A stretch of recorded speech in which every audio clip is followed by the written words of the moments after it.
This one is so how to preempt reviewer criticism. And I included this little image down here because as a social scientist, I love listening to podcasts and things about social sciences. But I'll explain. So first of all, plagiarism, obviously, don't do it. Make sure you cite or reference even your own work. If it's a previously published journal article, if it's your data, make sure that you cite it. Don't skew your data or make up data, which I will show you a perfect example of that.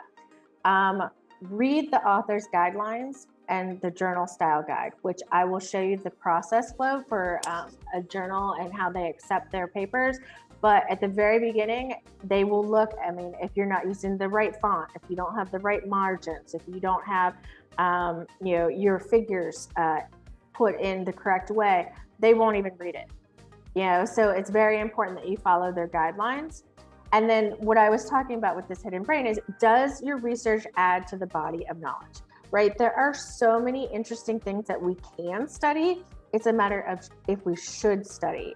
So this podcast, Hidden Brain, is hilarious because it is all social sciences research, and it goes into the guy goes into the methods and the interesting thing about social sciences, but they're funny because it's like, did I really need to know that?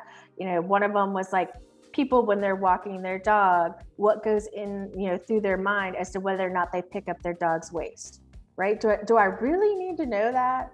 But so it's a funny thing to see, does it add to the greater body of knowledge? Make sure you have clear hypothesis and research questions. They will look for that. And then obviously language, writing, and spelling.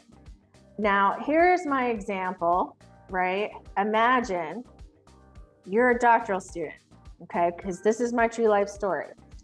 I was a doctoral student and I had gotten my topic approved.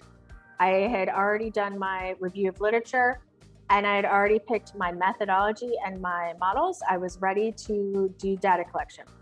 Everything had been approved by my committee. I was good to go.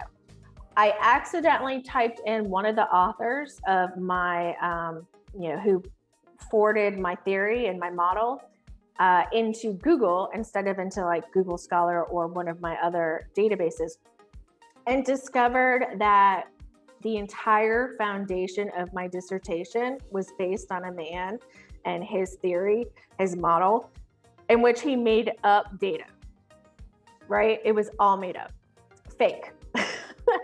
And he has since had something like 100 articles retracted, right?